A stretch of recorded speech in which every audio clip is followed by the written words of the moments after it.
السلام علیکم ناظرین، آپ دیکھتے ہیں ہم لوگوں کے مسائل پہ بات کرتے ہوتے ہیں اور کافی معاشرے کی ایسی بہنیں ہمارے پاس آتی ہیں جن کے مسئلے مسائل ہوتے ہیں اور ان کی آواز کو ہم آپ تک پہنچاتے ہیں۔ آج بھی ایک ایسی بہن میرے ساتھ موجود ہے جو کافی پریشانی کے عالم میں ہمارے پاس آئیں، تو آئیے ان کی جو بھی کہانی ہے آپ تک پہنچاتے ہیں۔ السلام علیکم۔ وعلیکم السلام۔ اچھا بہن، مجھے بتائیے گا کیا زندگی کے مسئلے مسائل کیا پریشانیاں ہیں جن کی وجہ سے آپ پریشان ہیں؟ بالکل، میرے والدین کا انتقال ہو گیا تو بہت مشکل تھی زندگی، تو میں نے پھر اپنی زندگی اور اپنے گزر بسر کرنے کے لیے لوگوں کے گھروں پہ کام کرنا سٹارٹ کر دیا تھا۔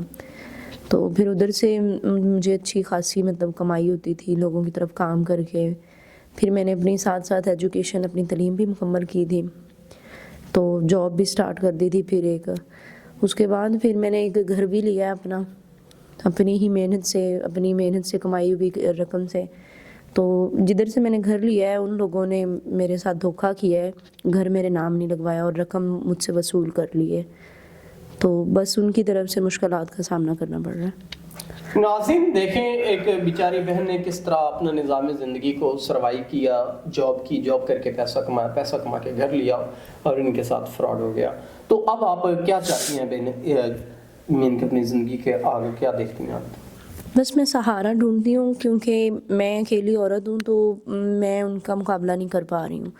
تو میں یہی چاہتی ہوں اگر کوئی مجھے سہارا دے اور میری اس مشکل میں میری مدد کرے اور مجھے میرا وہ گھر اور میری جو چیزیں ہیں وہ لے کے دے دے، اپنا نام دے اور عزت کے ساتھ پھر رکھیں۔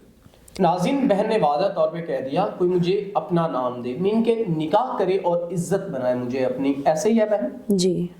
تو اگر کوئی نیک انسان جو ان کے معاملات زندگی کو بہتر طریقے سے چلا سکتا ہے، ان کی ضروریات زندگی کو پورا کر سکتا ہے، تو وہ ضرور ان کے ساتھ نکاح کرے۔